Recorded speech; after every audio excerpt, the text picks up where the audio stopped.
Hi friends, தமிழ்நாட்டை பொறுத்த வரைக்கும் இப்போ எந்த கட்சி எந்த ஊர்ல மேடையை கூட்டினாலும் இல்ல எந்த ஒரு டிவி சேனல் நீங்க தொடர்ந்து சரி விவாதம் மேடை நடக்குன்னா அங்க அரசியல் பேசுறாங்கன்னா விஜய் அப்படிங்கிற ஒரு பெயரை பயன்படுத்தாம யாருமே அரசியல் பேசுறது கிடையாது.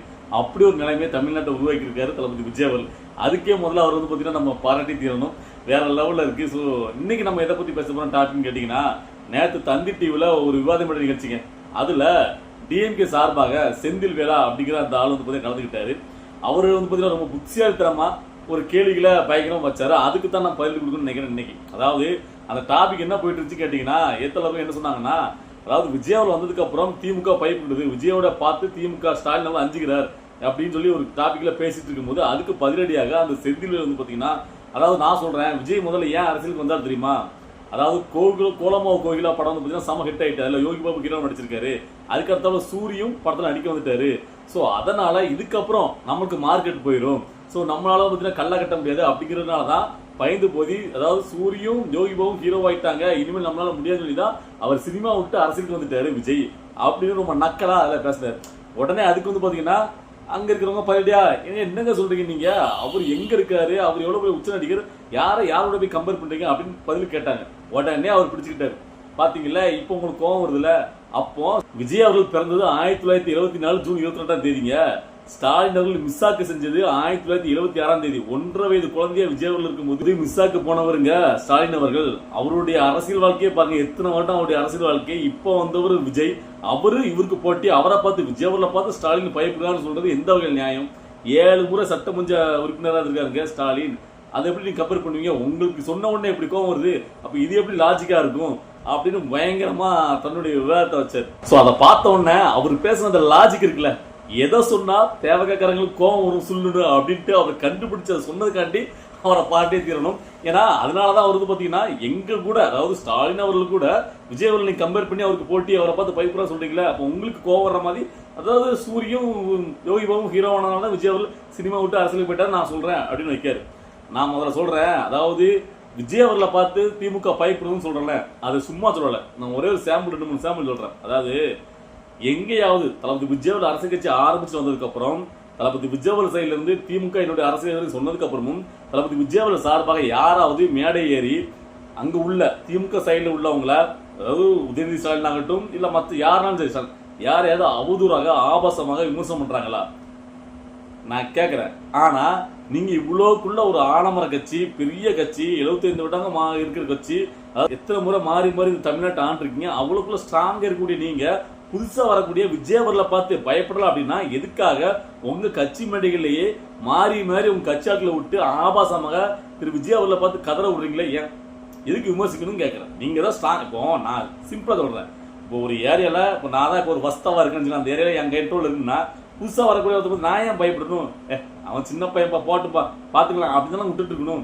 ஆனா நீங்க தொடர்ந்து நீங்க முதல்ல பேர சொல்ல மாட்டோம், புதுசா வர கட்சியை பதிலாம் அப்படின்னு சொல்லிக்கிட்டு அதுக்கப்புறம் நீங்க கூட தான் திரும்ப அதாவது நேற்று வந்தவங்களாம் முதலமைச்சர் ஆசைன்னு நீங்க விமர்சிக்கிறீங்க.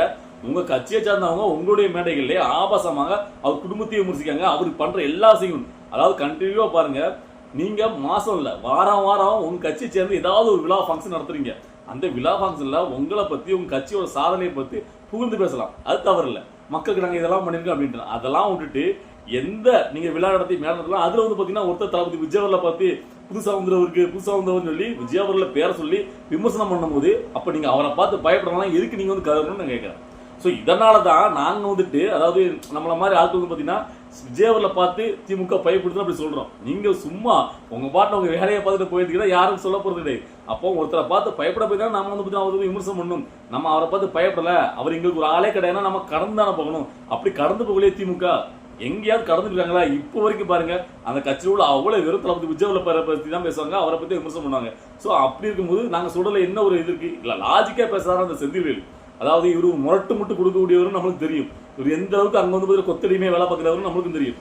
ஆனா இவர் மட்டும் தான் புத்திசாலித்தனமா, அதாவது நீங்க சொன்னீங்களே யோகி பாபு சூரி அதாவது ஹீரோவானனால தளபதி விஜய் அவர்கள் பாத்தீங்கன்னா சினிமா விட்டு போயிட்டாருன்னு, அதை பாத்தீங்கன்னா தமிழ்நாட்டில் உள்ள சின்ன பசங்க கூட அதை சொன்னாங்கன்னா சிரிக்கிறான் செய்வாங்க, இல்லை கிரியேட் பண்ண மாட்டாங்க. ஏன்னா தமிழ்நாட்டுக்கே தெரியும் தளபதி விஜயோட லெவல்னா என்ன, அவர் எவ்வளவுக்குள்ள உச்ச நடிகர்னு. நீங்க சொன்னவொன்னே நம்பிடுவாங்களா, இல்லை நீங்க சொன்னவொன்னே கோவப்பட்டு உங்களுக்கு திருப்பி தான் பேசுவாங்களா? ஒன்றும் கிடையாது. நீங்க ஒரு கொத்தடிமைங்கிறனால இப்படி பேசுறீங்கன்னு நினைச்சிட்டு போயிட்டே இருப்பாங்க. அவ்வளவு தவிர வேற ஒண்ணுமே கிடையாது. விஜயை பார்த்து திமுக ஏன் பயப்படணும், ஸ்டாலின்லாம் பயப்படுவாரா இவரை பார்த்து அப்படின்ட்டு அதுக்கு பயங்கர முட்டு கொடுக்கீங்களா. இன்னொரு விஷயமான எக்ஸாம்பிள் சொல்றேன். பரந்தூர் விமான நிலையம் அந்த போறதுக்கு தளபதி விஜய் போய் கலந்துட்டால, பரந்தூர் மக்களை பார்க்க போனார்ல, அதுக்கு அடுத்த உடனே அந்த பரந்தூர் மக்களுக்கு உடனே வந்து பாத்தீங்கன்னா ஒரு ஸ்டேட்மெண்ட் எடுத்து கவர்மெண்ட் அறிவிச்சா இல்லையா.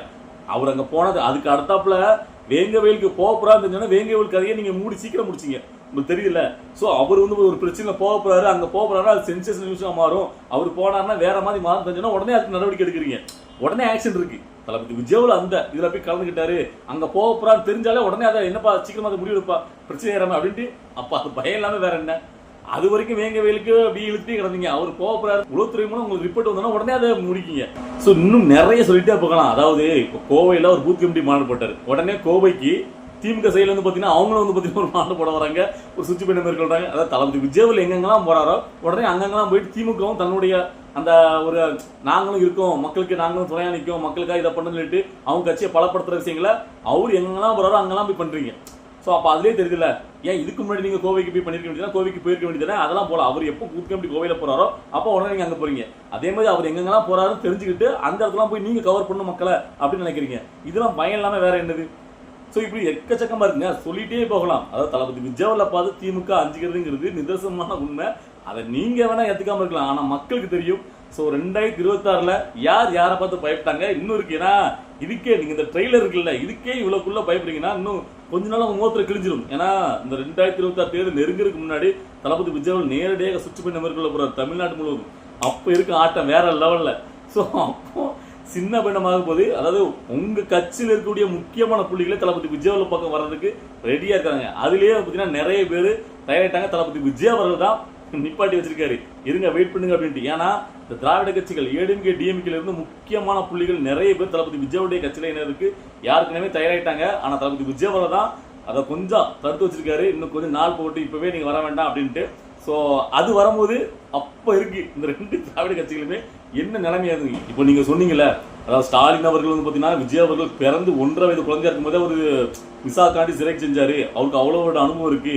ஆனா இவர் வந்து இவருக்கு போட்டிங்க எப்படி நீங்க கம்பேர் பண்ணிட்டீங்கன்னு சொன்னீங்கல்ல. இப்போ ஏடிஎம்கேல இருக்கக்கூடிய நீங்க எடப்பாடி பழனிசாமி வரல எடுத்துக்கிட்டுங்களேன்.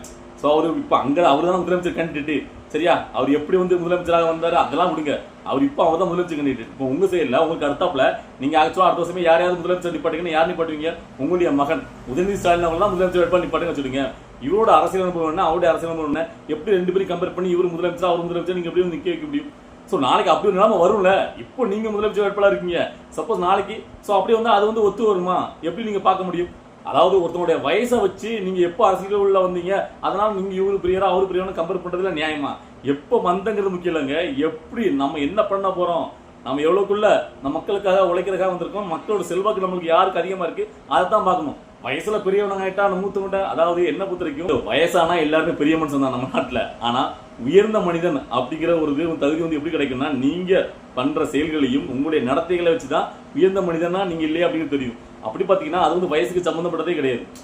அது எந்த வயசுல வேணாலும் யாரு வேணா அரசுக்கு வரலாம். அவங்க என்ன பண்ண போறாங்க, அவங்களுக்கு என்ன ஒரு தகுதி இருக்கு, அவங்களுடைய ஆட்சியில் என்ன, அதுதான் மக்கள் பார்ப்பாங்க. மக்கள் செல்வாக்கு யாருக்கு அதிகமா இருக்குன்னு பொறுத்தா அவங்க அரசியல பெரிய இல்லையா. மற்றபடி வயசான அப்படி பாத்தீங்கன்னா வயசுலயே மூத்தர் ஒருத்தர் இருக்கலாம், நாட்டில் சாதாரண குடிமகன் 102 நிமிஷம், அதுக்காண்டி அவர் வந்து பாத்தீங்கன்னா பெரிய ஒரு அரசு சொல்ல முடியுமா? ஸோ இதெல்லாம் லாஜிக்கே கிடையாது. ஸோ அதுக்கப்புறம் வந்து செந்தில்வேலுக்கு இன்னொரு எக்ஸாம்பிள் சொல்றேன். அதாவது நாங்க இவ்வளவு பெரிய கட்சி, இவங்கெல்லாம் பார்த்து நாங்க என்ன பண்ண போறோம் அப்படின்னு சொல்றேன். நீங்க இதுக்கு முன்னாடி கேப்டன் விஜயகாந்த் அவர்கள் மிகப்பெரிய ஒரு மக்கள் செல்வா கூட வந்தார்ல, அது அவர் வந்து புதுசா வந்தவர் தானே. ஆனா உங்க கட்சியிலேயே பழந்துன்னு கொட்டப்பட்ட அவங்களுடைய தலைவர் கலைஞரே வந்து சொன்னாருங்க, அவருடைய கூட்டணிக்காண்டி அவருடைய கூட்டணி தான் நம்ம ஜெயிக்க முடியும் அப்படிங்கிற நிலைமையில பழம் நழுவி கொண்டிருக்குது, பால் இவ்வளவு போது சொன்னவர். ஸ்டாலின் கூட கம்பேர் பண்ணி சொல்றீங்க, கலைஞரே விஜயகாந்த் அவர்கள் அரசியல் கட்சி ஆரம்பிச்சுட்டு வந்த போது இப்படி சொன்னவர். அப்ப நீங்க பெரிய கட்சி தானே, எவ்வளவு கட்சி, ஆனா உங்களே ஆட்டங்கன வச்சவர் கேப்டன் விஜயகாந்த் அவர்கள் சினிமா நடிகர் தானே. சோ அவர் கட்சி ஆரம்பிச்சு வந்த போது உங்களே ஆட்டங்கன வச்சார்ல. சோ அப்படி இருக்கும்போது இப்ப தளபதி விஜயவலை பார்த்து ஸ்டாலின் அவர்கள் பயப்படுறான்னு சொல்லல, என்ன பெரிய ஆச்சரியம் இருக்கு? ஒண்ணு கிடையாது. அதாவது நான் ஒன்னு சிம்பிள் சொல்றேன், யார் எப்போ முதல்ல வராங்க முன்னாடி போறாங்கிறது பெரிய விஷயம் கிடையாது. யார் என்ன பண்றாங்க, அவரால் என்ன முடியுது அப்படிங்கிறத பார்க்கணும். இப்ப தமிழ்நாட்டு மக்களை பொறுத்த வரைக்கும் மிகப்பெரிய ஒரு தலைவராக உருவெடுத்திருக்காரு தளபதி விஜய் அவர்கள். ஏன்னா நீங்க வந்து பாத்தீங்கன்னா ஒரு சரியான ஒரு ஆட்சியை கொடுக்கல, நீங்க தவறிட்டீங்க. அது மட்டும் இல்லாம நீங்க சொல்றீங்க அவர் 7 முறை சட்டமன்ற உறுப்பினர் 1926லயே விசால உள்ள போயிட்டா ஸ்டாலின் சொல்றீங்க. அதாவது அவ்வளவு நாளா இருந்தவர் எப்போ முதலமைச்சர் ஆனாரு கேட்டு பாருங்க. போன தேர்தல் தானே முதலமைச்சராக இருக்காரு. ஸோ அவரால் ஆக முடியல. ஸோ போன தடவை கூட அவர் முதலமைச்சர் அதுக்கு காரணமே ஏடிஎம்கே வீக்கா இருந்துச்சு. அந்த பக்கம் ஜெயலலிதா அவர்கள் இருந்தாங்க அப்படின்னா இப்போ கூட ஸ்டாலின் அவர்கள் முதலமைச்சர் ஆயிருக்க முடியாது. இதான் நிதர்சனமான உண்மை. அப்போ பார்த்தீங்கன்னா ஏடிஎம்கே ஸ்ட்ராங் இல்லை. ஜெயலலிதா மறைவுக்கு முன்னாடி அங்கே ஓபிஎஸ் இபிஎஸ் சண்டை. ஸோ அதனால அவங்க கட்சிக்குள்ளேயே மாறுபட்ட எதிர்ப்பா இருந்தனால ஈஸியாக ஜெயிச்சிட்டாங்க. இதான் உண்மையை தவிர வேற ஒண்ணு இப்போதைக்கு ஆலமர கட்சி ஒன்று பார்த்தீங்கன்னா பெரிய ஒரு ஸ்ட்ராங்கான நாங்கள் வந்து பார்த்தீங்கன்னா பயங்கரமான ஒரு கட்சிலாம் நீங்க பீத்திக்க முடியாது. இந்த 2024 தெரியும் உங்களுடைய உண்மையான லெவல்னா என்ன அப்படின்ட்டு. நீங்க வேணா என்ன வேணா உங்களுக்கு பார்த்தீங்கன்னா முரட்டு முட்டா கொடுக்கணுங்காண்டி நீங்க ஒரு கொத்தரிமையா இருக்கனால என்ன வேணா சொல்லலாம். ஆனா அதெல்லாம் வந்து பார்த்தீங்கன்னா உண்மையாகாது. மக்களுக்கு தெரியும். மக்களை பொறுத்த வரைக்கும் அவங்க எல்லாத்தையுமே வாட்ச் பண்ணிட்டு இருக்காங்க. உங்களுடைய திமுக அரசாங்கம் தளபதி விஜய் அவர்களுடைய அரசியலை பார்த்து பயப்படல அப்படின்னா உங்க தலைவர் அவங்களுடைய கட்சியில இருந்து ஆபாசமா அடுத்தவங்களை அதாவது எதிர்கட்சி தெரிஞ்ச உடனே விஜயவர்ல பத்தி அவருடைய குடும்ப பர்சனலி பத்தி இவ்வளவுக்குள்ள தரைக்குள்ள விமர்சிக்கிறாங்கல்ல, அதான் அவரு தடுத்துக்க வேண்டியதானே. இப்ப ஏன் இப்பெல்லாம் ஆபாசமா பேசுறீங்க அப்படின்னு சொல்லிட்டு அவர் என்னைக்காவது அது தவறுன்னு சொல்றாரா? சொல்ல மாட்டேங்காருல. ஆனா தளபதி விஜய் அவர்கள் அவர் கட்சியில இருக்கிறது ஃபுல்லா இளைஞர்கள் பட்டாலும் அவர் கண்ணை செஞ்சா இதை விட தரைக்கிறோம் உங்களை விமர்சிக்க முடியும்ல. ஆனா அவர் கட்டபிச்சு வச்சிருக்காருல, இப்படிலாம் பேசக்கூடாது, இப்படிதான் பேசணும், நாம நாகரிகமான டீசென்டான ஒரு அரசியல் மேற்கொள்ள வந்திருக்கோம், அடுத்தவங்களை குறை சொல்ல வரல அப்படின்ட்டு அவரு வேற மாதிரி அந்த இளைஞர்ல ஒரு கட்டமைச்சு, அதாவது நீங்க சொல்ற மாதிரி கொஞ்சம் ரசிகராக இருந்தவங்க தானே இதுக்கு முன்னாடி. ஸோ அவங்களையே அவரு ஒரு தலைவரா எந்த மாதிரி திசைரிப்பி அந்த ஒரு அரசியல வேற மாதிரி முன்னெடுக்காருல. நீங்க இவ்வளவு வருஷமா இருக்கக்கூடிய அந்த ஆலமர கட்சி ஆனா இன்னுமே பாத்தீங்கன்னா அந்த கீழ்த்தரமா ஆபாசமா இன்னும் அடுத்தவங்களை விமர்சிக்கணும், ஆபாசமா தாக்குதல் நடத்தணும் அப்படிதான் முயற்சி பண்றீங்க. எங்கேயாவது தளபதி விஜய் ஒரு சினிமா ஃபீல்ட்ல இருந்து யாரையாவது இறக்கி உங்களை வந்து விமர்சனம் நினைக்காரா? அவங்க கட்சியில எவ்வளவு பேர் வந்தாங்க, இடையில சேர்த்தவங்க கூட எந்த ஒரு பதவியும் வழங்கல அவரு சினிமா சம்பந்தப்பட்டவங்க. ஆனா நீங்க முழுக்க அதாவது தளபதி விஜய் சினிமாவும் வந்திருக்காரு அப்படின்னு ஒன்னா அவர் ஒரு நடிகர் தான், அவருக்கு அரசியல் தெரியாது அப்படிங்கிற ஒரே காரணத்தை அப்படி வந்து பாத்தீங்கன்னா மக்கள் மனசுல பதிய வைக்கணும். அவருக்கு அரசியல் பத்தி எதுவுமே தெரியாது, அவர் நடிகர், வெறும் நடிகர் அப்படிங்கிறத முத்திரக்காகவே சினிமா ஃபீல்ட்ல உள்ள இந்த ஃபீல்ட் அவுட் ஆனவங்க, இந்த காமெடி நடிகர் இவங்க எல்லாம் கூட்டு வந்து வலுக்கட்டாயமா தளபதி விஜய் பத்தி விமர்சனம் பண்ண வைக்கிறீங்களே. அப்ப இதெல்லாம் பார்க்கும்போது நீங்க பயப்படல அப்படின்னு சொன்னா நாங்க எப்படி இருக்க முடியும்? தெரியாம கேட்கறேன். பயப்படுறவனா இதெல்லாம் பண்ண மாட்டாங்களே. நீங்க தான் பெரிய ஒரு ஆலமர கட்சியாச்சு. அப்புறம் எதுக்கு நீங்க வந்து ஸ்ட்ராங்கா மக்களோட பிரச்சனை மட்டும் பேசிட்டு மக்களுக்கு நாம என்ன பண்ண போறோம், மக்கள் நாங்க இதெல்லாம் பண்ணிருக்கோம் அதை மட்டும் மக்கள்கிட்ட தொடர்ந்து எடுத்து விட்டு மக்கள் பிரச்சனை மட்டும் தான் கவனம் செலுத்தணும். நீங்களே மேடைக்கு மேலே சொல்றீங்க நேற்று வந்துட்டு முதலமைச்சர் ஆகணுமா அப்படின்ட்டு. ஏன் நேற்று வந்து அவங்க முதலமைச்சர் ஆகாம கவுன்சிலராக ஆசைப்படுவாங்க? இதெல்லாம் என்ன நியாயமா இருக்கா? இதெல்லாம் சொல்லுவீங்க. அதுக்கப்புறம் நாங்க வந்து எதுக்கு நாங்க உப்பு சோற ஒரு பார்த்து பயப்பட போறோம், நேற்று வந்து ஒரு பார்த்து பயப்பட போறோம்னா என்னது சொல்ல? சோ உங்க கட்சிங்கிறதுனால நீங்க முரட்டு முட்டா கொடுக்கலாம், அதுக்காக அது உண்மையாயிடாதுல்ல. மக்கள் பார்வைன்னு ஒன்று இருக்குல்ல, மக்கள் யாரை தலைவரை தேர்ந்தெடுக்க நினைக்கிறாங்க, மக்களுடைய அந்த செல்வாக்கு யாருக்கு அதிகமா இருக்குது 2026 தேர்தலில் தெரியும். ஸோ அதற்கு வெயிட் பண்ணுங்க, ஏன் அதுக்குள்ள ஓகேவா? ஸோ இதை பார்த்துருக்க மக்கள் உங்களுக்கு என்ன தோணுது? இன்னைக்கு நான் பேசுன வீடியோல ஏதாவது மாற்று கருத்துக்கு இல்லை சரி தவறு எதா இருந்தாலும் உங்களுடைய கருத்துக்களை கமெண்ட்ல பதிவு பண்ணுங்க.